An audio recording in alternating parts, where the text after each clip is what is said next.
ரொம்ப சந்தோஷம், மகிழ்ச்சி. ஒரு யார்கிட்ட இருந்து ஆரம்பிக்கிறது? எங்கள் சார் வந்துட்டு போனார், ரொம்ப சந்தோஷமாக இருந்தது. விபி சார் அட்டகத்தி படத்துக்கு வந்து ஒரு பெரிய ஆதரவை எனக்கு கொடுத்தவர். சுரேஷ் அண்ணன் படத்துக்கும் அவர் வரணும்னு சொல்லிட்டு ஆசைப்பட்டோம். நான் ரொம்ப கோவமாக தான் இந்த இண்டஸ்ட்ரிக்குள்ளே வந்தேன். என்னுடைய கோவத்தை என்னாலே கட்டுப்படுத்த முடியாது. ரொம்ப எங்கள் அம்மா கூட சொல்லுவாங்க, எங்கள் தாத்தா பேர் வந்து கீரமுல்லுன்னு சொல்லுவாங்க. ஏன்னா சும்மா அப்படின்னு இருக்குன்னு குத்துனாலே கோவம் வரும் எங்கள் தாத்தாக்கு அப்படின்னு சொல்லிட்டு. அதனால் எங்கள் அம்மா அடிக்கடி என்னையும் அது மாதிரி சொல்லிட்டுருப்பாங்க, கீரமுல்லு மாதிரி கோவம் வருதுடா அவனுக்குன்னு சொல்லிட்டு. அந்தளவுக்கு கோவத்தோடு வந்தவன் நான். ஆனால் ஃபஸ்ட்டு படம் ஒர்க் பண்ணுறப்போ வந்து ஃபஸ்ட்டு சினிமாவுக்குள்ளே வந்தவொடனே வந்து தகப்பன் சாமின்னு ஒரு படம் ஃபுல் லென்த்தாக அந்த படம் தான் ஃபுல்லாக ஒர்க் பண்ணேன். அந்த படத்தில் எனக்கு ஒரு அனுபவம் கிடைச்சிது. அதுதான் சினிமான்னு நான் நினச்சிட்டு இருந்தேன். ஒரு எல்லா விதமான அனுபவங்களும் நிறைந்த ஒரு படம் அது. ஆனால் அந்த படத்துக்கு அப்புறம் நான் வந்து ஒர்க் பண்ணது வந்து சென்னை 28. அப்படியே டோட்டலாக எது சினிமான்னு நினச்சிட்டு வந்தோமோ அதை அப்படியே மாற்றி வேலை செய்கிறதும் சரி, கதையும் சரி, புதுசாக ஒரு லைஃப்பை உண்டாக்குன ஒரு படமாக எனக்கு வந்து இருந்தது. அண்ட் வந்து சென்னை 28 வந்து நான் எல்லா வேலைகளும் நான் செஞ்சேன். நான் ஒரு படத்தை வந்து கோபம் இல்லாமல் அன்பாக சிரித்து சந்தோஷமாக எடுக்க முடியும். அந்த படம் வந்து மக்களுக்கு வந்து பிடிச்ச படமாகவும் மாறும். அப்புறம் வந்து சினிமா என்பது வந்து ஒரு ரசனை சம்மந்தப்பட்ட விஷயந்தான். ஏற்கனவே மக்கள் மனதில் புகுத்தப்பட்ட இல்லை மக்கள் விரும்புகிற ஒரு கமர்ஷியல் யுக்தி அப்படின்றத வந்து உடைச்சி வெற்றி பெற்ற படம் தான் வந்து சென்னை 28.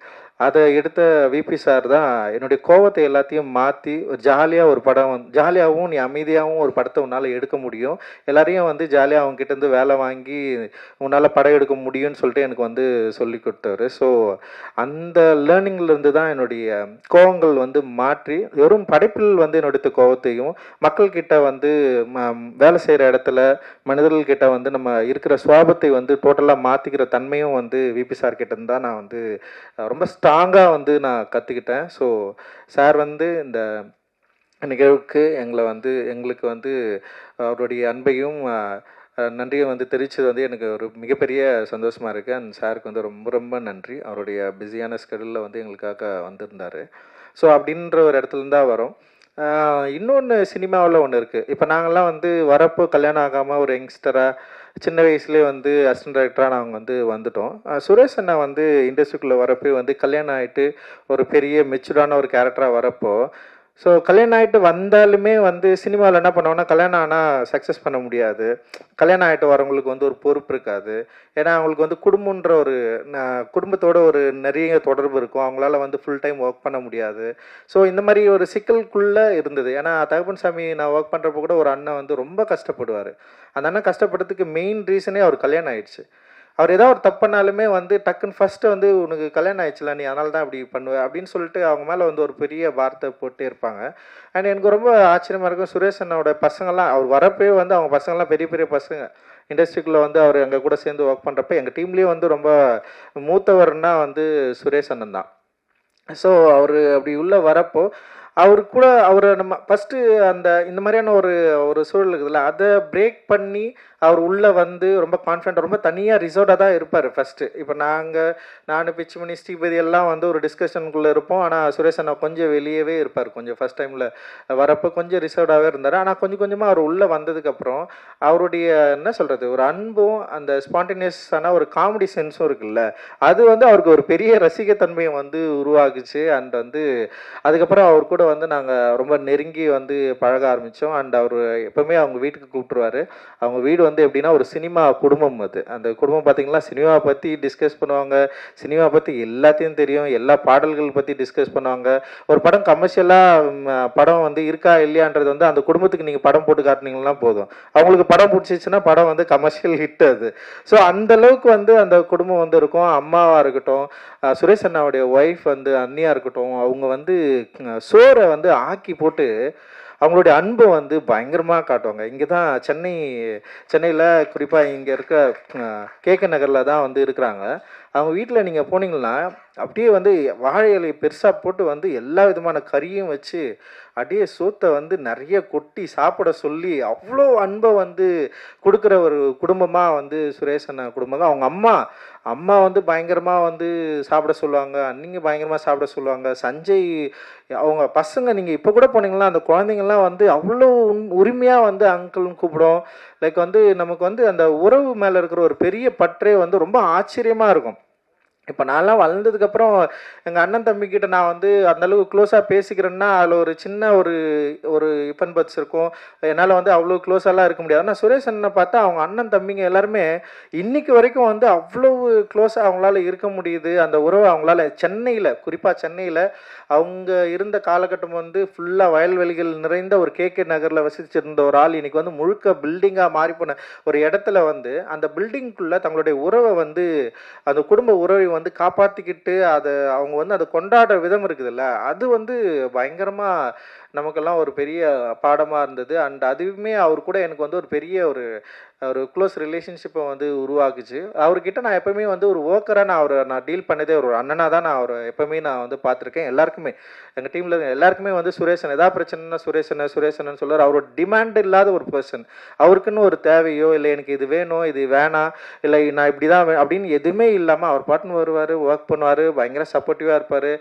அண்ட் வந்து அவர் சொன்ன மாதிரி தான் இப்போது வெங்கட் பிரபு சார் கிட்ட ஒர்க் பண்ணுறப்போ அது வேற ஒரு சூழல். இப்போ என்கிட்ட ஒர்க் பண்ணுறப்போ அப்படியே டிஃப்ரெண்ட்டான வேற ஒரு சூழல். முழுக்க புத்தகம் படிக்கிறது, வாசிக்கிறது, சினிமாவை வேற ஒரு பெர்ஸ்பெக்டிவ்ல பார்க்குறது, வேற ஒரு டிஸ்கஷன் இங்கே நடக்கும். அது எல்லாமே வந்து அவருக்கு ஒரு ஆச்சரியமாக இருந்தாலுமே அவர் இதுக்குள்ளே வந்து இதை பார்த்து புரிஞ்சுக்கிட்டது இருக்குல்ல. இப்போ அவரோட இந்த படத்தில் நம்ம அதை வந்து ஜேபிபியில் வந்து நமக்கு அது ரொம்ப கிளியராக வந்து தெரியும். ஸோ அவர் வேற ஒரு சூழலில் வேற ஒரு காலகட்டத்தில் வேற ஒரு இடங்கள்லேருந்து வந்தாலுமே கூட இப்போ என்கிட்ட ஒர்க் பண்ணுறப்போ இந்த சமூக சூழலை சிக்கல்களை புரிஞ்சுக்கிட்டு இங்கே நடக்கிற டிஸ்கஷன் அந்த டிபேட்டை வந்து அவர் செமையாக அண்டர்ஸ்டாண்ட் பண்ணிக்கிட்டு அவருடைய திரைப்படங்களில் அதை கண்ட்ரோலாக வந்து அவர் ஹேண்டில் பண்ண விதம் இருக்குல்ல, அது வந்து ஜேபியோட மிக ஸ்பெஷலானதாக நான் வந்து பார்க்குறேன். உண்மையிலேயே வந்து அது சூப்பராக அவர் வந்து ஹேண்டில் பண்ணியிருக்காரு. அவருடைய ஃபர்ஸ்ட் படம் வந்து அவரோட ஸ்கிரிப்ட் வந்து என்கிட்ட கொடுத்தாரு. அது ஏன் பண்ணல அப்படின்னு எனக்கு ரொம்ப பிடிச்ச படம், பயங்கரமாக கமர்ஷியலாக இருக்கும், ரொம்ப காமெடியாக இருக்கும். ஆனால் அதில் எனக்கு ஏன் பிடிக்கலன்னா அது வந்து ஒரு ட்ரக்கை மையப்படுத்தி இருக்கிறதுனால இதில் நீளமில் பண்ண முடியாதுண்ணா. ஏன்னா வந்து இது வந்து திடீர்னு இது வந்து ஒரு க்ளோரிஃபை பண்ணுற மாதிரி மாறிடும், அது ஒரு என்ஜாய் பண்ணுற மாதிரி மாறிச்சுன்னா வந்து அதுதான் இந்த படத்தில். ஏன்னா எனக்கு அவர் ரொம்ப க்ளோஸ், எனக்கு ரொம்ப பிடிக்கும். அண்ணோட ஃபஸ்ட்டு படம் நம்ம தான் பண்ணணும்னு சொல்லிட்டு எனக்கும் ஒரு விருப்பம் இருந்தது. ஆனால் அந்த படத்தில் இருக்கிற அந்த கண்டென்ட், அதாவது முக்கியமான ஒரு அந்த பேஸ் வந்து ஒரு ட்ரக்கு சம்மந்தப்பட்டு இருக்கிறப்போ வந்து அது வந்து ஒரு ஜாலியாக மாறுறப்போ, ஸோ இதை நம்ம வந்து நீளமில் பண்ண முடியாதுன்னு சொல்லிட்டு நான் ஒரு முடிவுக்கு வந்து நான் சொல்கிறேன், இல்லைண்ணா இது வந்து டெஃபினட்டாக நீளமில் பண்ண முடியாது, ஆனால் நம்ம வேறு ஏதாவது ஒரு ப்ரொடக்ஷன் கூட சேர்ந்து நம்ம பண்ணலான்னு சொல்லிட்டு தான் இன்னொரு ப்ரொடக்ஷன் கூட சேர்ந்து அதை நம்ம ஆரம்பித்தோம். ஆனால் அந்த படம் வந்து நின்றுருச்சு. சரி, அதுக்கப்புறம் வந்து நீளமில் பண்ணுற மாதிரி ஏதாவது ஒரு கதை கொடுனா, நீ இந்த உனக்கு புரியும் அப்படின்னு சொன்னால் அவர் சொல்கிறார், இல்லை எனக்கு பொலிட்டிக்கலாலாம் எதுவுமே யோசிக்க வராது, இல்லை அவர் அந்த மாதிரியான கதைகளுக்குள்ளே அவர் போவே இல்லை அப்படின்னு யோசிக்கிறப்போ இந்த ஜேபிபி கதையை அவர் சொன்னோன்னே எனக்கு வந்து ரொம்ப பிடிச்சிருந்ததுன்னா, இது வந்து எமோஷனல் உறவை பற்றி பேசுறது. டெஃபினட்டாக வந்து இது நீளம் வந்து இந்த படத்தை வந்து பண்ணுறதுக்கு ரொம்ப தயாராக இருக்கும்னா, இது வந்து அதுக்குள்ளே தான் இருக்குது, நம்ம இதை வந்து பண்ணலான்னு சொல்லிட்டு வந்து சுரேஷ் அண்ணங்கிட்ட நான் பேசினேன். ஸோ அந்த கதை வந்து எனக்கு ரொம்ப பிடிச்சிருந்தது. அந்த கதையை நான் படிக்கிறப்போ எனக்கு என்ன ஃபீல் கிடைச்சதோ அதுதான் அந்த ஃபர்ஸ்ட் டிராஃப்ட். ஒரு 3.5 மணி நேரம் வந்து ஒரு படத்தை வந்து அவர் எடிட் பண்ணி காட்டினதுக்கப்புறம் எனக்கு படம் பார்த்து எனக்கு பயங்கர சந்தோஷமாயிடுச்சு. பல இடங்களில் நான் வந்து சிரித்தேன், பல இடங்களில் நான் எமோஷனல் ஆனேன். அண்ட் வந்து உடனே வந்து அவங்க வீட்டுக்கு நான் ஃபோன் பண்ணி சொல்லணும்னு தோணுச்சு, சுரேஷ் அண்ணன் ஜெயிச்சிட்டாரு, சுரேஷ் அண்ணனுக்கு வந்து இந்த படம் வந்து பெரிய வெற்றி படமாக இருக்கும். அவங்க வீட்டிலலாம் சொல்லுங்க. ஏன்னா அண்ணி இப்போ நான்லாம் வந்து ஒரு சின்ன பையனாக வந்து ஒர்க் பண்ணி படம் பண்ணி ஒரு இடத்துக்கு வந்துட்டேன். ஆனால் அவர் வந்து வரப்போ ஒரு 31 இயர்ஸில் வந்தார். அவங்க ஃபேமிலி வந்து அவருக்கு வேறு வேலையே இல்லை, அசிஸ்டன்ட் டைரக்டர் வேலை தான். அசிஸ்டன்ட் டைரக்டரில் எவ்வளோ சேலரி கிடைக்கும்னு நமக்கு தெரியும். ஆனாலுமே வந்து அவங்க ஃபேமிலியில் வந்து அவர் ஒரு எதிர்பார்த்துட்டே இருக்கிறப்போ அவர் எப்படியாவது வந்து ஜெயிச்சிருவாரா அப்படின்னு யோசிக்கிறப்போ என்னால் ஃபர்ஸ்ட் டிராஃப்ட் பார்த்துட்டு என்னால் அவ்வளோ கான்ஃபிடென்ட்டாக சொல்ல முடிஞ்சது, இந்த படம் நிச்சயமாக வந்து மக்களுக்கு வந்து பிடித்த கொண்டாடுற ஒரு படமாக இருக்கும். அப்படி ஒரு படத்தை வந்து சுரேஷ் அண்ணன் ஹேண்டில் பண்ணியிருக்காரு. அண்ட் வந்து அந்த டெக்னீஷியனு அவங்க ஒர்க் பண்ண விதம் எல்லாருமே ரொம்ப கண்ட்ரோல்டாக செம்ம சூப்பராக இருந்தது. அது வந்து எனக்கு ரொம்ப ரொம்ப பிடிச்ச ஒரு படமாக இருந்தது. அதுதான் நான் சுரேஷ் அண்ணன் கிட்ட வந்து பகிர்ந்துக்கிட்டேன். நிச்சயமாக இந்த படம் வந்து எனக்கு ஃபர்ஸ்ட் டைம் நான் பார்க்குறப்ப எனக்கு என்ன எமோஷனல் கிரியேட் பண்ணிச்சோ அது ஆடியன்ஸ் கிட்ட நிச்சயமாக கிரியேட் பண்ணணும்னு ஒரு பெரிய நம்பிக்கையோடு நான் வந்து காத்துட்டு இருக்கிறேன்னா. ஏன்னா இன்னைக்கு இருக்கிற சூழலில் என்ன மாதிரியான படங்கள் ஓடும் ஓடாதுன்றதை வந்து ஒரு முன்முடிவோடு நம்மளால் அணுகவே முடியல. ஏன்னா ஒரு ரொம்ப ஆக்ஷனு, ரொம்ப அகோரித்தனமான ஒரு ரத்தம் தெரிக்கிற படங்கள் தான் வந்து இங்கே ஓடுன்னு சொல்லிட்டு சமீபத்தில் வந்து அந்த படங்கள் வந்து எண்ணிக்கையில் இடமா வந்துட்டே இருக்கிறப்ப தான் மஞ்சுமல் பாய்ஸு, ப்ளூ ஸ்டார் மாதிரியான படங்கள் ரிலீஸ் ஆகி மக்கள்கிட்ட வந்து ஒரு பெரிய வரவேற்பை பெற்று பெரிய வெற்றி படமாக மாறுது. ஸோ மக்களுடைய ரசனையை வந்து நம்ம ஒரு இது இப்படி தான் இருக்குது, மக்கள் இதுதான் பிடிக்குது அப்படின்றத வந்து நம்மளால் வந்து அது ஸ்டீரியோடைப் பண்ண முடியாதுன்னு நான் நினைக்கிறேன் நான். ஸோ அதனால் இந்த ஜேபிபி படம் நிச்சயமாக மக்களுடைய ரசனைக்கு ஏற்ற, மக்களுடைய ரசனையை ரொம்ப இணைக்கிற, விரும்புகிற ஒரு படமாக டெஃபினட்டாக இருக்கும்னு நான் நினைக்கிறேன். காரணம் இந்த படத்தோட கண்டென்ட் அண்ட் ஆக்டர்ஸ், இந்த படத்தில் நடிச்சிருக்கிற நடிகர்கள் அண்ட் வந்து ரொம்ப இயல்பாக ஒரு படத்தை வந்து நடிச்சிருக்காங்க. குறிப்பாக ரியலிஸ்டிக் படங்கள் வந்து நம்ம வந்து பற்றி பேசுகிறப்ப வந்து ரியலிஸ்டிக் படங்கள் ரொம்ப அடர்த்தியாக இருக்கும், ரொம்ப பொலிட்டிக்கலாக இருக்கும், ரொம்ப சோசியலில் வந்து சோசியலான படங்களே வந்து அதில் இருக்கிற மாதிரியான ரியலிஸ்டிக் படங்களை தான் நம்ம நிறைய பார்த்துருக்குறோம். ரொம்ப சிம்பிளாக மனிதர்களோட உறவுகளை, அதோட எமோஷனை, அதோட வேல்யூவோட பேசுகிற ஒரு படமாக வந்து இந்த ரியலிசம் சினிமா இருக்கும் அப்படின்னு நான் நினைக்கிறேன். ஜேபிபி வந்து ஒரு பக்கா ரியலிஸ்டிக் மூவி. நீங்கள் அந்த படத்தை வந்து எந்த விதமான ஒரு கமர்ஷியல் என்ன சொல்கிறது, ஒரு சினிமா ஒரு ஸ்டீரியோடைப்பிக்கான ஒரு இதுக்குள்ளே பொருத்தாமல் ஒரு குடும்பத்தை அப்படியே வந்து நம்ம அதுக்குள்ளே இருந்த அந்த விஷுவல் அந்த படத்தை பார்க்குறப்போ அதோட சேர்ந்து கனெக்ட் பண்ணி அந்த லைஃபோட நம்மளும் இயங்குற மாதிரியான ஒரு திரைப்படத்தை வந்து இந்த டெக்னீஷியன்ஸ் வந்து கொடுத்துருக்காங்க, இந்த ஆக்டர்ஸ் வந்து கொடுத்துருக்காங்க. லைக் வந்து சினிமாட்டோகிராஃபியை பற்றி நான் பேசி ஆகணும். அண்ட் வந்து செம்ம லைவாக இருக்கும், அதோட ஃப்ரேமிங் சென்ஸாக இருக்கட்டும், லைக் அதோட கலர்ஸு ரொம்ப எனக்கு என்னென்னா மஞ்சுமல் பாய்ஸோட வெற்றி வந்து என்னன்னு கேட்டிங்கன்னா அதோட இயல்பு தன்மை தான், ஒரு எளிமை தான். அந்த எளிமையை வந்து மக்கள் வந்து அதை அப்படியே அக்செப்ட் பண்ணிக்கலாம். அதில் வந்து திரைக்கதை பயங்கரமாக இருக்கணும்னு யோசிச்சிருக்க மாட்டான், ரொம்ப சிம்பிளாக இருக்கும். ஒரு ஆக்டருக்கு, ஒரு நடிகருக்கு, ஹீரோவுக்கு ஒரு சாங்கு இல்லை வந்து அப்படின்னு சொல்லிட்டு எந்த கேரக்டரையும் வந்து தனியாக பிரிக்காமல் ரொம்ப இயல்பாக சிம்பிளாக பண்ணியிருப்பாங்க. ஃபர்ஸ்ட் ஹாஃப் முடிகிறப்ப என்னடா டக்குன்னு முடிஞ்சிச்சுன்னு தோணும். இப்போ செகண்ட் ஹாஃப் முடிகிறப்போ ஒரு கிளைமேக்ஸில் ஒரு சாங் வச்சு நம்ம எல்லாரையும் வந்து பயங்கரமாக கனெக்ட் பண்ணியிருப்பாங்களா, ரொம்ப சிம்பிளாக இருக்கும். அந்த மாதிரி ஒரு சிம்பிளான படமாக நிச்சயமாக வந்து ஜேபிபி வந்து வந்திருக்கு. எனக்கு எங்கள் அம்மா பார்த்துட்டு என்கிட்ட சொன்னது இதுதான், நீ எட்ட படத்துல இதுதான்டா சூப்பராக இருக்குன்னு எங்கள் அம்மா வந்து சொன்னாங்க. எங்கள் அம்மா ரொம்ப சந்தோஷப்பட்டாங்க. இப்போ அட்டகத்தி படம் பார்த்து முடிச்சோடனே எங்கள் அம்மாவுக்கு அந்த படம் புரிஞ்சுதான்னு கூட எனக்கு தெரியாது. எங்கள் அப்பா அதான் சொன்னார், டே என் கதையை எடுத்து நீ படம் ஜெயிச்சிட்டா அப்படின்னு சொன்னார் எங்கள் அப்பா. ஆனால் என்னென்னா எங்கள் அம்மாவுக்கு வந்து அந்த படம் புரிஞ்சுதான்லாம் எனக்கு தெரியாது. ஆனால் எங்கள் அம்மா நான் எங்கள் ஊருக்கு போனோடனே கட்டிப்பிடிச்சி எனக்கு ஒரே ஒரு முத்தம் கொடுத்தாங்க. அந்த முத்தம் என்னென்னா நீ ஜெயிச்சிட்ட அப்படின்றது தான். ஏன்னா அம்மா வந்து பிள்ளைங்க ஜெயிக்கிறத பார்க்குறது இல்லை, அதெல்லாம் எங்கள் அம்மா பார்க்குறது வந்து பயங்கரமான விஷயம். காரணம் வந்து எங்கள் அம்மா படாத பாடே கிடையாது. அவங்க வந்து ஒரு சாதாரண ஒரு குடும்பத்தில் வந்து பயங்கரமான உழைப்பாளி. 24 மணி நேரம் நடந்துகிட்டே இருப்பாங்க. தண்ணி வந்து இவ்வளோ பெரிய குண்டான தூக்கின்னு வருவாங்க. 3 பிள்ளைங்க நாங்கள், ஒருத்தர் கூட வந்து எங்கள் அம்மாவுக்கு ஹெல்ப் பண்ணவே மாட்டோம். நான் வந்து கிரிக்கெட் ஆட போட்டுருவேன், எங்கள் அண்ணனுக்கு எங்கேயாவது போயிடும், என் தம்பி வந்து இப்படி போவான். லைக் வந்து எங்கள் தம்பி வந்து கடைக்கு போனோன்னா போயிடுவான். என் கடைக்கு போனால் வந்து ஏதாவது இது மிட்டாயிடா கிடைக்கும்ல. ஸோ நான் கடைக்கும் போக மாட்டேன். ஆனால் நான் எப்போ பார்த்தாலும் சும்மா படிக்கிற மாதிரி வந்து பயங்கரமாக வந்து அப்போயே உட்காந்து இருப்பேன். அதனால் வந்து எங்கள் அம்மா நீ பரிச்சு கூட இது மாதிரி படிக்க மாட்டேன், எதுடா சும்மா உட்காந்து படிச்சுன்னு இருந்தால் எங்கள் அம்மா வந்து கிண்டல் பண்ணுவாங்க என்ன. ஆனால் எங்கள் அம்மா என்ன பண்ணுவாங்கன்னா எங்களை வந்து இந்த தண்ணி கூட தூக்கிட மாட்டாங்க. போயிட்டு ஊர் தெருவில் போயிட்டு அந்த நல்ல தண்ணி கிணறுன்னு இருக்கும், அந்த கிணறுல போயிட்டு 3 குண்டா பெரிய பெரிய குண்டா நான் தலையில் தூக்கினேன், இடுப்பில் ஒரு குண்டான தூக்கினேன். எங்கள் அம்மா வருவாங்க. பயங்கரம், நான் பார்த்த மிகப்பெரிய வீரன் வந்து எங்கள் அம்மா தான். ஒரு பயங்கரமான பலசாலி எங்கள் அம்மா. அப்படியே அசால்ட்டாக வருவாங்க, அப்படியே என்னெல்லாம் தூக்கி போட்டு மெரிப்பாங்க. ஏதாவது தப்பு பண்ணா அடிச்சு ஓட விடுவாங்க. ஸோ அடிச்சுட்டு உடனே பயங்கரமாக அழுவாங்க. அப்புறம் வந்து ஈவினிங்காக போண்டா இடம் சுட்டு தருவாங்க, இதரா சாப்பிடுங்கடா அப்படின்னு சொல்லிட்டு 3 பேர் உட்கார வச்சு வந்து. ஸோ எங்கள் அம்மா பற்றிய நினைவுகளை வந்து என் பொண்ணு மகிழினிக்கிட்ட தான் நான் அதிகமாக பகிர்ந்துருப்பேன். நைட்டு தூங்குறப்போ வந்து என் பொண்ணு வந்து கதை கேட்கும், அப்பா கதை சொல்லுப்பா, யாரை பற்றி கதை, ஆயா பற்றி கதை சொல்லு, ஆயா அவங்களை எப்படி அடிப்பாங்க அதை சொல்லு. ஏன்னா என் பிள்ளைங்களை அடிச்சதே இல்லை என் மகளை. ஸோ எங்கள் அம்மா வந்து அவ்வளோ பாடுகளை சுமந்து. ஸோ அப்பா வந்து குடிப்பார். ஸோ குடிக்கிற அப்பா எப்படி இருக்கும்னு சொல்லிட்டு நமக்கு எல்லாருக்குமே ஒரு இமேஜ் இருக்கும். அண்ட் வந்து எங்கள் அப்பா நிறைய பாசிட்டிவ் இருக்குது, எனக்கு சில கஷ்டமான நினைவுகளும் இருக்குது. ஆனால் எங்கள் அம்மா அந்த கஷ்டத்தை வந்து எங்களுக்கு 1% கூட எங்களுக்கு வந்து கடத்துனதே கிடையாது. அது வந்து அந்த வலியை, அந்த பெயினை வந்து எங்கள் அம்மா வந்து அவ்வளோ வந்து இருந்தாலுமே ஒரு சோகத்தையே எதுவுமே கடத்தாமல் எங்களை வந்து அதான் சொல்கிறேன், சோறாக ஆக்கி போட்டு, கறியாக ஆக்கி போட்டு, மீனாக ஆக்கி போட்டு வந்து எங்களை வந்து சாப்பிட சொல்லி ஐயோ நான் பாக்கெட்டில் இட்லி போட்டுன்னு போயிடுவேன். நான் எங்கேயாவது விளையாட ஞாயிற்றுக்கிழமை கிரிக்கெட்டில் போகிறப்போ வந்து கறி வாயில் போட்டுன்னு போயிடுவேன். நான் அந்த கறியை மென்று அப்படி அவ்வளோ வந்து எங்கள் அம்மா வந்து நான் வந்து சொல்லிட்டே இருப்பேன். எங்கள் அம்மா நான் ஊர்லேருந்து கிளம்பி வரப்போ எங்கள் அம்மா சொன்ன ஒரே வார்த்தை தான், எப்பா நீ வந்து எப்படியானாலும் வந்து நல்ல பேரை எடுக்கணும் அப்படி தான் எங்கள் அம்மா வந்து சொன்னாங்க. ஸோ எங்கள் அம்மா சந்தோஷப்படுற மாதிரி, எங்கள் அம்மா வந்து மகிழ்ச்சி அடைகிற மாதிரி வந்து என் ப்ரொடக்ஷனில் ஒரு படம் வந்திருக்கு. எங்கள் அம்மா பார்த்து ரொம்ப சந்தோஷப்பட்டாங்க. எங்கள் அம்மாவுக்கு வந்து சரி எல்லா அம்மாவுக்குமா தான், ஒரு தலித் குடும்பத்தில் இருக்கிற அம்மாவுக்கு வந்து ஒரு பிரச்சனை இருக்கப்பா, நீ எங்கே போனாலும் நீ யாருன்னு கேட்டால் சொல்லாதன்னு சொல்லுவாங்க, நீ என்ன கறி சாப்பிட்றன்னு கேட்டு இதெல்லாம் செய்யாதுன்னு சொல்லுவாங்க. ஸோ அதே தான் எங்கள் அம்மா சொல்லி என்னையும் அமிச்சாங்க.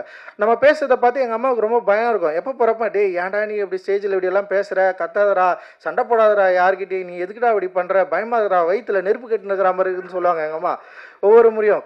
ஸோ அப்பா இறந்ததுக்கப்புறம் அப்பாவே அப்படி தான். ஆனால் எங்கள் அப்பாவுக்கு வந்து ரொம்ப பெருமை. என் ஃபோட்டோ எப்போ ஏதாவது வந்து தினத்தந்தில் இதெல்லாம் வந்ததுன்னு வச்சுக்கேன், அது கட் பண்ணி எடுத்து போய்ட்டு அவர் ஆஃபீஸ்ல எல்லாம் போட்டு கடவுள் பயங்கரமாக பண்ணுவார். என் பையன் இப்படி பேசுகிறான் அப்படி பேசுகிறான்னு அதெல்லாம் பண்ணுவார்.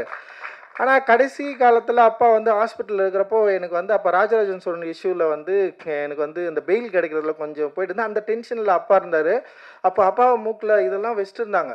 அப்போ வந்து அவருடைய அப்பயும் என்ன பண்ணுறாருன்னா வந்து டிவியில் பார்த்துட்டு இருக்காரு. அப்பா அப்பல்லோவில் வந்து இருக்கிறாரு, டிவியில் பார்த்துட்டு இருக்காரு. எனக்கு பெயில் வந்தது வந்து அதில் பார்த்துருக்காரு போல். பார்த்துட்டு அவருக்கு பயங்கர சந்தோஷமாயிடுச்சு. போனால் வந்து அவர் கண்ணிலேருந்து கண்ணீர் வந்தது. டே இது மாதிரி வந்து உனக்கு பெயில் கிடைச்சதை பார்த்தேன்ப்பா, நீ இது மாதிரிலாம் பேசாதப்பா, அதெல்லாம் பண்ணாதப்பா அப்படின்னா. அப்போ நான் சொன்னேன்ப்பா நம்ம பேசலைன்னா வேறு யார்ப்பா பேசுவாங்க, நம்ம தான்ப்பா பேசி ஆகணும் அப்படின்னு சொன்னோடனே வந்து அவருக்கு வந்து அந்த பயம் இருந்தாலுமே, அம்மாவுக்குமே அந்த பயம் இருந்தாலுமே, அம்மா வந்து என்னை வந்து இப்போ வரைக்கும் நம்ம வீட்டுக்கெல்லாம் போனால் ரஞ்சம்மான்னு கூப்பிடுவாங்க. என்ன ரஞ்சம்மா, எங்கள் அம்மாவுக்கு பொண்ணு இல்லை, அதனால் என்னை வந்து ரஞ்சம்மான்னு தான் கூப்பிடுவாங்க. ஸோ அந்த ரஞ்சம்மான்னு கூப்பிட்றப்போ இப்போ எங்கள் அம்மா வந்து இந்த 3 பிள்ளைங்களும் டிஃப்ரெண்ட்டாக பார்த்ததே கிடையாது. எனக்கு இன்னும் எங்கள் அம்மா மேலே பெரிய பொறாமல் இருக்கும். ஏன்னா எங்கள் அம்மா வந்து எங்கள் அண்ணன் மேலே அவ்வளோ பாசமாக இருப்பாங்க. என் தம்பி மேலே அவ்வளோ, என் தம்பி கூட தான் இருக்கிறாங்க. எங்கள் வீட்டுக்கு வேணால் வரமாட்டாங்க. இங்கே வந்தாங்கன்னு வச்சிங்களேன், ஒரு நாள் இருப்பாங்க, 2 நாள் உடனே ஓடுவாங்க. வேலை இருக்குதுடா, நான் போகிறேன், என்னம்மா வேலை இருக்குது உனக்கு அப்படின்னு நான் கேட்பேன். நான் இன்றைக்கி போயிட்டு வந்து அங்கே வீட்டில் வந்து ஒரு லைப்ரரி கட்டணும்னு நான் சொன்னேன். எங்கள் அம்மா தான் அந்த இடம்லாம் க்ளீன் பண்ணி மண்ணு போட்டு, எப்போ மண்ணு போட்டுட்டாடே காசு அனுப்புடா அப்படின்னு.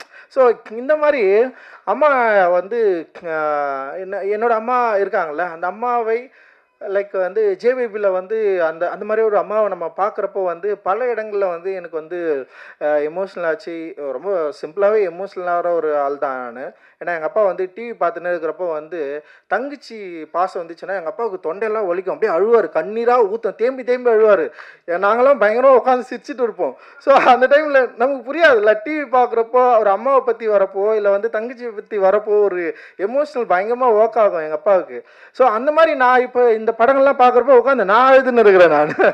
இப்போ தான் தெரியுது. ஸோ வந்து படங்களில் இருக்கிற அம்மாக்களில் இந்த கதாபாத்திரங்கள் வந்து எப்படி வந்து மனிதர்களோட வந்து ஒன்றி போகுது, அது வந்து எவ்வளவு பயங்கரமாக வந்து எமோஷனலை வந்து கொடுக்குது அப்படின்றத வந்து ஜேபேபி படத்து மூலமாக நான் பயங்கரமாக வந்து என்ஜாய் பண்ணேன். இந்த என்ஜாய்மெண்ட் டெஃபினட்டாக உங்களுக்கு வந்து கிடைக்கும் அப்படின்னு நான் நினைக்கிறேன்.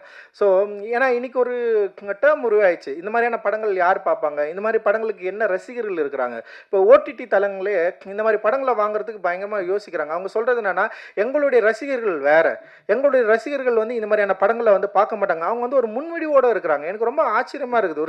ஒரு சினிமாவை எப்படி வந்து இவங்க முன்முடிவோடு அணுகிறாங்க, எப்படி இந்த படங்களை இவங்க பார்க்க மாட்டாங்க. அதாவது முன்னாடி இப்போ அட்டகத்தி படம் பார்த்துட்டு நிறைய பேர் ஃபர்ஸ்ட் படம் பார்த்துட்டு நிறைய பேர் படம் பிடிக்கலன்னாங்க, வேணானாங்க. அதுலேருந்து வந்தவன் தான் நான். அட்டகத்தி படத்தின் மூலமாக தான் நான் இவ்வளோ தூரம் வந்து நின்றுட்டு இருக்கிறேன். பல பேருக்கு பிடிக்கல படம். அந்த மாதிரி இன்றைக்கும் வந்து நிறைய பேர் என்ன பண்ணுறாங்கன்னா, அவங்களுடைய ரசனைகள் அப்படின்றது, மக்களுடைய ரசனை இப்படி தான், இந்த மாதிரி இருக்காது, இந்த படங்கள்லாம் பிடிக்காது, இந்த மாதிரி படங்களை வந்து பார்க்க மாட்டாங்க. இன்றைக்கி வந்து வேற ஒரு டைமாக மாறிச்சு. இன்றைக்கி இருக்கிற யங்ஸ்டர்ஸ் வந்து இந்த மாதிரியான படங்கள் வந்து அவங்களுக்கு பிடிக்காது அப்படின்ற இடத்துல வந்து ஜேபேபியும் அந்த மாதிரியான பிரச்சனையை வந்து ஹேண்டில் பண்ணிட்டு இருக்கு. ஆனால் நான் ஷூராக சொல்கிறேன், டெஃபினட்டாக அந்த முன்னுரிகளை உடைச்சி இந்த படம் வந்து மக்களுக்கு பிடித்த மிக முக்கியமான சினிமாவாக மாறும் அப்படின்னு நான் நம்புகிறேன். காரணம் வந்து ஊர்வசி அம்மாவோட ஆக்டிங். சரி, அவங்கள பற்றி நம்ம வந்து நிறைய படங்களை பார்த்துருக்கோம். இந்த படத்தில் அவங்க வந்து ரொம்ப பயங்கர இயல்பாக இருக்கிறாங்க. எனக்கு ரொம்ப ஆச்சரியம், ஒரு சென்னை ஸ்லாங்கை எப்படி இவங்க இயல்பாக இப்படி பேசியிருக்காங்க. அந்த சென்னை மனிதர்களுடைய சுவாபம், அந்த உடல், அந்த பாடி லாங்குவேஜ், அவங்க பேசுறது, அந்த வார்த்தைகள், அந்த வார்த்தைகளோட உச்சரிப்பு அவ்வளோ அற்புதமாக, அவ்வளோ பர்ஃபெக்டாக இருந்தது. ஒரு ரியலாக சென்னையில் இருக்கிற ஒரு ஒரு ஒரு பாட்டியை, ஒரு அம்மாவை, எங்கள் அம்மா பேசுகிற நிறைய வார்த்தைகள் இந்த படத்தில் நீங்கள் வந்து பேசியிருக்கீங்க. சுரேஷனோட அம்மா பேசுகிற வார்த்தைகளை நிறைய நீங்கள் வந்து பேசியிருக்கிறீங்க. அவ்வளோ இயல்பாக இருந்தது. பல காட்சிகள் இருக்குது. குறிப்பாக கிளைமேக்ஸில் ஒரு சீன் வரும். இவங்க என்ன பண்ணுவாங்கன்னா, ஒரு நீதிமன்றத்தில் வந்து உட்காந்துருப்பாங்க. அப்போ வந்து வெளியே உட்காந்துங்கிறப்போ வந்து கொஞ்சம் பானிபூரி வாங்கினேன்னு சொல்லிட்டு சொன்னோடனே இவன் தினேஷ் ஓடி போய் வாங்கிட்டு வருவான். வந்து கொஞ்சம் சாப்பிட்டு முடிச்சோடனே உடனே அந்த சோளம் கொஞ்சம் வாங்கினேன் திரும்ப எழுந்து ஓடுவானுங்க. அப்புறம் திரும்ப ஒன்று கேட்குறப்ப வந்து தினேஷை யாரோ கேட்பாங்கன்னு நினைக்கிறேன். என்னம்மா நீ சும்மா ஏதாவது கேட்டுனே இருப்பியா அப்படின்னு சொன்னோடனே உடனே அம்மா சொல்லுவாங்க, டேய் நீங்கள் குழந்தையா இருப்போ நீங்கள் கேட்டதெல்லாம் நான் வாங்கி கொடுத்தல, என்னைக்காவது நான் வந்து ஏடா நீங்கள் சும்மா கேட்டுன்னு நான் சொன்னேன்னா இன்னைக்கு அம்மா நான் கேட்குறேன் போய் வாங்கினாங்கடா அப்படின்னுவாங்க. ஸோ அம்மாக்கள் குழந்தையாகிற தருணம் இருக்குது இல்லை, அம்மாக்கள் குழந்தையாகிற தருணம் அது. ஏன்னா தான் பெத்த பிள்ளைகளை வந்து குழந்தையா பார்த்து பெரியவனா ஆனதுக்கப்புறம் எல்லா அம்மாக்களும் குழந்தையா மாறுறாங்க. அந்த குழந்தையா மாறுற அம்மாக்களை வந்து நம்ம கவனிக்காம விடுறோம் அப்படின்னு நான் நினைக்கிறேன். அந்த குழந்தையாகிற அம்மாவை அவ்வளவு தத்ரூபமா அச்சு அசலா வந்து ஒரு பிரதி எடுத்து அந்த காட்சி, நான் அந்த சீன் வந்து ஆக்சுவலி ஒரு காமெடி சீனு, அதை பார்த்தோன்னே பயங்கர எமோஷனல் ஆகிட்டேன். எப்படி வந்து இப்படி ஒரு சீனை வந்து இவரால் வந்து வைக்க முடிஞ்சது, அந்த யோசனை இருக்குல்ல, பயங்கரமான யோசனை. அம்மாக்கள் குழந்தையாகிற தருணம், அந்த குழந்தையாகிற தருணத்தை நம்ம சரியாக புரிஞ்சுக்கிட்டு அம்மாக்களை கரம் பிடித்து நம்ம வந்து அழைத்து செல்ல வேண்டிய ஒரு வேலையை, ஒரு விஷயத்த வந்து இந்த படம் வந்து பயங்கர சாலிடாக பேசியிருக்கு. அதில் வந்து அந்த ஊர்வசியமோட ஒர்க் பயங்கரமாக இருந்தது. தினேஷ், அந்த மாறனண்ணா வந்து தினேஷோட ஆக்டிங் ரொம்ப இன்ட்ரெஸ்டிங்காக இருந்தது. இந்த மாறனண்ணா வந்து நிறைய காமெடியாக நடிச்சிட்டு இருந்தவர். அண்ட் இந்த படத்தில் வந்து ஒரு கேரக்டர் ஆர்டிஸ்டாக அவ்வளோ அற்புதமா பண்ணியிருக்காரு. ஒரு புதிய ஒரு நடிப்பு பயணத்தை வந்து இந்த படத்துல வந்து அவர் தொடர்றாரு அப்படின்றத வந்து நான் ரொம்ப பெருமையா நான் வந்து சொல்லிக்கிறேன். அண்ட் வந்து இதுல நடிச்சிருந்த எல்லாருமே வந்து பானு பயங்கரமா பண்ணியிருந்தாங்க. அண்ட் வந்து மெலடி ரொம்ப நல்லா பண்ணியிருந்து, அந்த இவங்க எல்லாருமே வந்து நல்லா பண்ணியிருந்தாங்க. மியூசிக் வந்து ரொம்ப சிம்பிளா, சந்தோஷ் நாராயணுக்கு எப்படி வந்து ஒரு அட்டகத்தி வந்து ஒரு ரொம்ப சூப்பரான ஒரு தொடக்கமா இருந்ததோ அதே மாதிரி வந்து பிரிட்டோவுக்கு வந்து இந்த படம் வந்து நிச்சயமான ஒரு தொடக்கமா இருக்கும். அண்ட் எடிட்டர் எல்லாருமே, ராம் ஆர்ட் டைரக்டர் ரொம்ப எமோஷனலாக பேசினா, அவனை பார்த்தாலே ஒரு முரடன் மாதிரி இருக்கிறான், ஆனால் வந்து அவ்வளோ ஒரு எமோஷனலை வந்து அவனுடைய உடம்புக்குள்ள வந்து வச்சிருக்கான் ஏகன். அண்ட் வந்து இதில் ஒர்க் பண்ண எல்லாருக்குமே வந்து என்னுடைய மிகப்பெரிய நன்றிகள். அண்ட் இதுக்கு பெரிய சப்போர்ட்டாக இருந்த அதித்தி ஆனந்தை பற்றி நான் பேசி ஆகணும். அண்ட் வந்து அதித்தி வந்து காலா படத்தின் மூலமாக என்னை ரொம்ப பிடிச்சி போயிட்டு அவங்க வந்து என் கூட வந்து சேர்ந்து படம் பண்ண வந்தாங்க. தனுஷோட படத்தை வந்து அவங்க ப்ரொடியூஸ் பண்ணியிருந்த ஒரு ப்ரொடியூசர். அவங்க ஹிந்தியில் பாலிவுட்டில் வந்து நிறைய படம் பண்ணியிருக்காங்க. அண்ட் வந்து அவங்க என் கூட சேர்ந்து ஒர்க் பண்ணுன்னு சொல்லிட்டு வந்ததுக்கப்புறம் ஒரு 5 படம் பண்ணலான்னு சொல்லிட்டு பிளான் பண்ணோம். அந்த 5 படத்தில் வந்து சுரேஷ் அண்ணன் படமும் இருந்தது. அண்ட் அந்த படத்தை வந்து அவங்க அந்த கதை கேட்டு அந்த ஒர்க் பண்ணி இவ்வளோ நாள் சப்போர்ட்டிவாக இருந்து இன்னைக்கு வந்து இந்த படத்தை ரிலீஸ் ஆகிறதுக்கு மிகப்பெரிய சப்போர்ட் பார்த்தீங்களா அதித்தி ஆனந்த் அண்டு விஸ்டா அபய்க்கும் இந்த டைம்ல வந்து நான் பெரிய நன்றி தெரிவிச்சுக்கிறேன். பெரிய சப்போர்ட்டிவா அவங்க இருந்திருக்காங்க எங்களுடைய எல்லா, ஏன்னா விஸ்டாவுக்கெல்லாம் பார்த்தீங்கன்னா அங்கேருந்து யார்கிட்ட கேட்பாங்களே, ரஞ்சித் மாதிரி ஒரு ஆள்கிட்ட வந்து ஒர்க் பண்ண அப்படின்னு கேட்குறப்போ இங்கே என்ன பண்ணுறாங்கன்னா ஒரு ஆள்னு சொல்லிட்டு ரஞ்சித் கூடலாம் சேர்ந்து ஒர்க் பண்ணாதீங்கன்னு சொல்லிட்டாங்க. இங்கே இண்டஸ்ட்ரியில் நிறைய பேர் வந்து நமக்கு எதிராக நிறைய கருத்துக்களோடு இருக்கிறாங்களே. இப்போ அவங்க என்ன பண்ணுறாங்கன்னா ரஞ்சித் கூடலாம் சேர்ந்து ஒர்க் பண்ணாதீங்க, இது வந்து கொஞ்சம் பிரச்சனையாக மாறும் அப்படின்னு சொன்னதுக்கப்புறமும் மீறி விஸ்டாவிஷன் வந்து என் கூட வந்து அதித்தி ஆனதோட சேர்ந்து வந்து என் கூட வந்து நிறைய படம் ஒர்க் பண்ணி இன்னும் நிறைய படம் என் கூட வந்து ஒர்க் பண்ண அவங்க தயாராக இருக்கிறாங்க. அண்ட் டிசைன் பிரத்தோல் வந்து ரொம்ப சூப்பராக பண்ணிட்டு இருக்காரு. அண்ட் எவ்ரி டெக்னீஷியன்ஸ் ஒர்க்கர்ஸ் எல்லாருமே வந்து அவங்களோட பெஸ்ட் ஒர்க்கை வந்து இதில் வந்து கொடுத்துருக்காங்க. நிச்சயமாக இது வந்து மக்களுக்கு பிடித்த, ஊடகங்களுக்கு பிடித்த, எல்லாருக்குமே பிடித்த ரொம்ப அற்புதமான ஒரு எமோஷனலான படமாக இது இருக்கும் அப்படின்னு நினைக்கிறேன். உங்களை நாங்கள் மீண்டும் சந்திக்கிறோம். அண்ட் இது தொடர்ந்து உறுதுணையாக இருக்கிற அந்த விளம்பரத்தில் வந்து உறுதுணையாக இருக்கிற வந்து நம்ம பீட்ரூட்டும் அண்ட் வந்து குணாவுக்கு வந்து நாங்கள் எந்த மேடையிலையும் நன்றி சொல்கிறதே இல்லை. பிஆர்ஓ குணா அண்ட் அவருடைய தம்பிகளுக்கு வந்து என்னுடைய மிகப்பெரிய நன்றியும் மகிழ்ச்சியும் நான் தெரிவிச்சுக்கிறேன். எல்லாரும் சொல்கிறாங்க. கவிதாவுக்கு வந்து ரொம்ப நன்றி. அவங்களுடைய அடைமொழியில் வந்து எல்லாரும் வந்து அற்புதமாக அவங்க வந்து எல்லாரையும் இன்வைட் பண்ணுறது. அண்ட் இந்த படத்தை எங்களோடு சேர்ந்து ரிலீஸ் பண்ணுற சக்தி ஃபிலிம் ஃபேக்ட்ரிக்கு வந்து இந்த இடத்துல வந்து நன்றி தெரிவிச்சுக்கிறேன். காரணம் வந்து ப்ளூ ஸ்டார் அப்படின்ற வெற்றி படத்தை நம்ம தொடர்ந்து இயங்கலான்னு சொல்லிட்டு இந்த படத்து மேலே பெரிய நம்பிக்கை வச்சு, என் மேலே பெரிய நம்பிக்கை வச்சு இந்த படத்தை வந்து மார்ச் 8 வந்து நம்ம வந்து ரிலீஸ் பண்ணுறோம். அண்ட் அவங்க வந்து ஒரு பெரிய சப்போர்ட்டிவாக இருந்தாங்க. அண்ட் சக்திவேலனுக்கு வந்து என்னுடைய மிகப்பெரிய நன்றிகள். மார்ச் 8 வந்து மகளிர் தினத்தை முன்னிட்டு இந்த படத்தை வந்து ரிலீஸ் பண்ணுறோம். அண்ட் எல்லாருமே உங்களுடைய அம்மாக்களோட வந்து இந்த படத்தை பார்க்கணும் அப்படின்னு சொல்லிட்டு நாங்கள் வந்து வேண்டுகோள் வைக்கிறோம். குறிப்பாக இந்த படம் தியேட்டர் அனுபவத்துக்காக எடுக்கப்பட்டது. தியேட்டரில் நம்ம எல்லாரும் ஒன்று கூடி தியேட்டரில் வந்து அந்த படத்தை பார்த்து நம்முடைய உணர்வுகளை சந்தோஷத்தை பகிர்ந்துக்கணும் கொண்டாடணும் அப்படின்ற விருப்பத்தோடு எடுக்கப்பட்ட படம். நிச்சயமாக நீங்கள் எல்லோரும் தியேட்டரில் வந்து இது வந்து படம் பார்க்கணும். உங்களுக்கு விருப்பமான தியேட்டர்களில் இந்த படம் வந்து ரிலீஸ் ஆகும். நீங்கள் வந்து வரணும், பெரிய ஆதரவை எங்களுக்கு தரணும், தொடர்ந்து நல்ல சினிமாக்களை தமிழ் சினிமாவில் தொடர்ந்து எடுக்கணும் அப்படின்றது தான் எங்களோட விருப்பம். உங்களுடைய பெரிய ஆதரவுக்கும் பெரிய வாழ்த்துக்களுக்கும் பெரிய நன்றி நன்றி நன்றி. மகிழ்ச்சி. ஜெய் பீம். தேங்க்யூ.